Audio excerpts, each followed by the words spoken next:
And I realized that I'm not just one, and to pigeonhole myself into one is a great disservice. Okay. So these new insights started coming through. This is really where I started to see the world very differently, and everyday little things started to become really big. For example, one time I came home and I was very upset about this reoccurring problem. Like, why does this keep happening to me? And it's funny, I don't even know what it is to this day, so really big, right? But it popped into my head, Boggle. Go get the game Boggle. I'm like, huh? Boggle? What the heck does that have to do with anything? That's kind of a weird, random tangent. But I went and got it, and then I got, shake it up, find some words. And I found like 10. And I'm like, all right, well, that's done. I don't really understand the point of this. And when I put it down, I got up and I turned around and I saw the board from another angle. And I saw all these other words I didn't see before. And I'm like, wait a second. And I walked around and I saw, more from the other angle, more from the other angle. Till I found, I think, 55.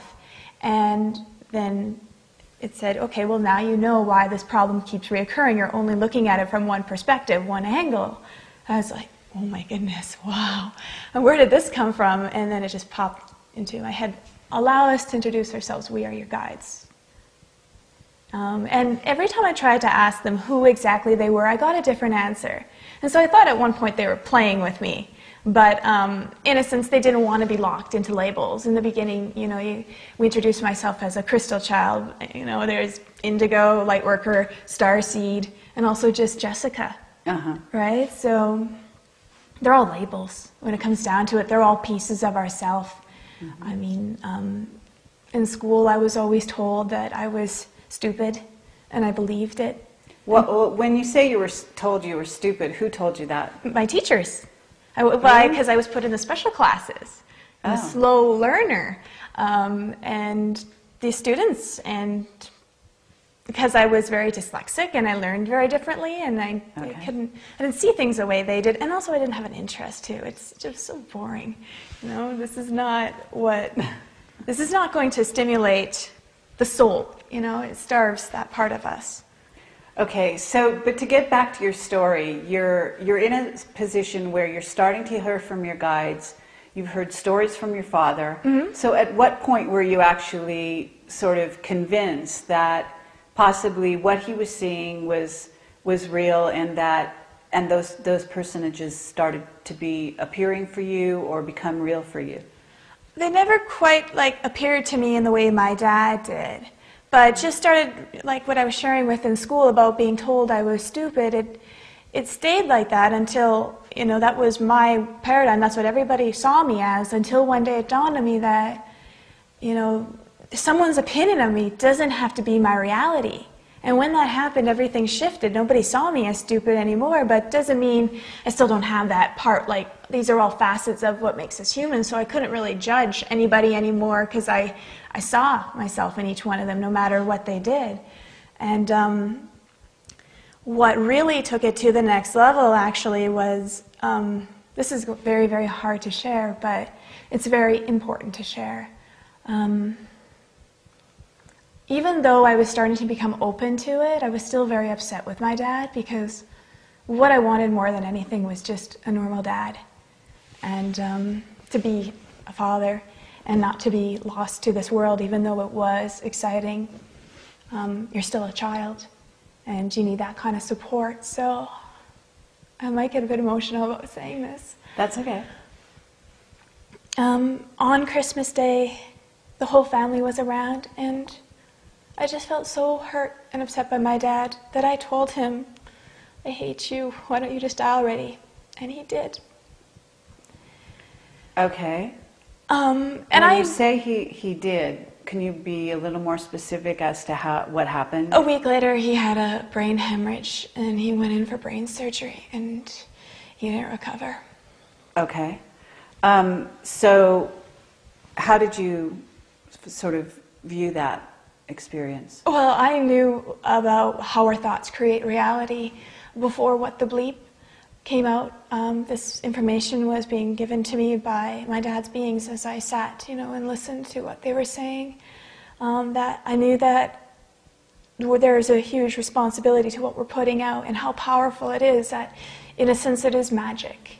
Mm-hmm. So when I said that, I was so racked with guilt, and so mad at myself, and so upset with these beings who were working with me. I felt that they chose the wrong person to do this mission, because I demonstrated myself as unworthy, that you get told that this is the power that you have. Your thoughts create, your reality.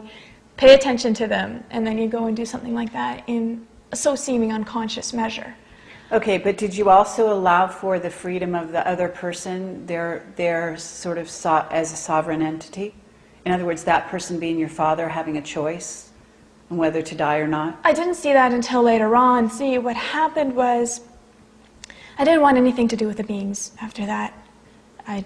Just because I felt so hurt by what I did, that I'm unworthy, like I said. So, but they still wouldn't leave me alone, and they said, you don't understand, you're only seeing it from one perspective, and you're feeling very hard on yourself, and it's not necessary. You don't understand on the soul level what's occurring.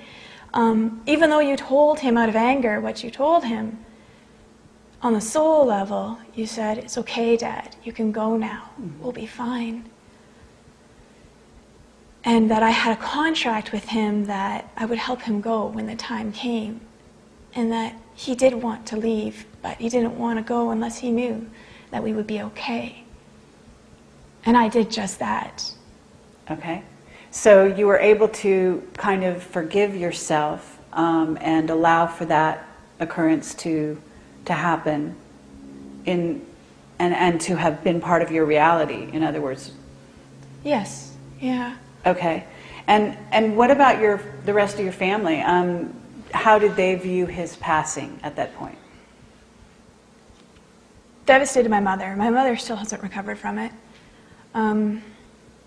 My oldest brother just distanced himself away from the family. Because he witnessed that. I don't know if he even forgives me to this day of what I said to Dad, because he can't understand it or see it the way I do now. My other brother, he was upset with Dad too, so he actually talked about just not being happy with Mom being with Dad, and Steve was too young to really know what was going on. Okay, so your father passed on, and you were having some interactions with various beings and getting information. Yeah. But what happened after that? Did it increase? Did you? Oh yes, it just kept increasing nonstop. I just had to keep. I felt very, very guided suddenly after my dad passed away, that he planted a whole bunch of seeds within me, and I needed to take care of all these seeds now. I needed to make sure they had light and water and. Were you sharing your experiences with your family, or was this just private? I could only really share it with my mother. The other siblings were not open to it at all. And what about school friends, schoolmates? No, there was nobody I had at that time, so that's why I went on the computer trying to find people somebody must have had similar experiences. Someone must know about this. I can't be the only one, not just my family. These videos, David Icke, Alex Collier, they, talk to other people, they find them, so perhaps I can do the same. And how many people is this happening to who feel alone, who can't share this because they feel, crazy, or they won't be understood, and that's really sad and not fair. We have a right to share and express what is within us.